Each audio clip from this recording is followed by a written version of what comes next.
Hi, Christy. I listened to your video today about your process with the abstinence, and I want to extend a congratulations.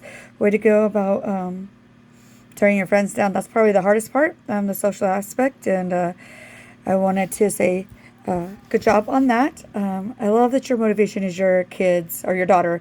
'Cause sometimes that external motivation of our kids or our family are definitely what keeps us striving to make better choices so that they can see and make better choices too down the line.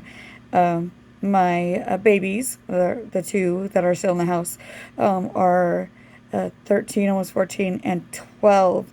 So they're reaching that age where it's all about decisions. So I want to definitely encourage them. So I do appreciate you wanting to make a better choice and to be that inspiration and spend time with your daughter. One of the things that I have been reading today is that we have a local Christian magazine that comes out once a month, and they had done an article on my boss, so I picked it up. But I was flipping through the articles in it. It's called Christian Living Magazine, and I'll put the link in the comments too. But there was a lady who wrote an article about how easy it was for her with the grief of losing her husband to slide back into drinking. And her story was kind of motivating for me. Stories of people triumphing as a motivator for me. So, but she had talked about the word transcend, and which means to rise above or to overcome, according to the Oxford Dictionary. And one of the things in there about that is that when we're going to overcome addictions or we're trying to go through recovery, we are overcoming it and we are rising above our past and things like that. And one of the things she talked about is that it took a while, but now that she's moving forward, she doesn't hold that decisions on what she chose to do back then against herself, and realizes that each day is a new day, and that she's learned to focus on those things, the positive things, a little bit more.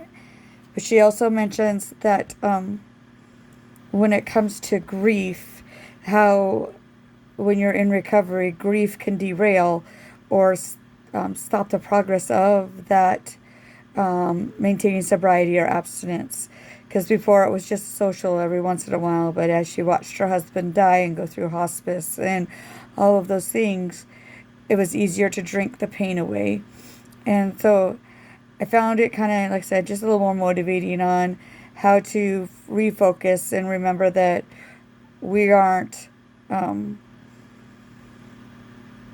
to hold our past against us, but to remember that God forgives our sins, and we get to move forward in that we get to transcend or overcome these situations to become better and more available to our families, whether it's our children or our spouse or whatever it is. And when those options are around us, like when we're with a spouse or a friend that wants to drink, it's, even when it's just mild, to still take the courage and to say, nope, this isn't what I want to choose today.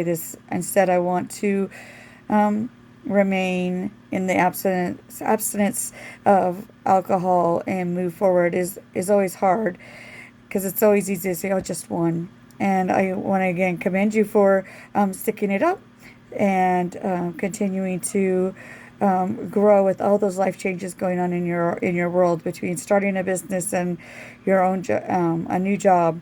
It's not the best time or easiest time. It's the easiest time to abstain from the things that or change our behavioral patterns. So way to go, and I wish you the best of luck.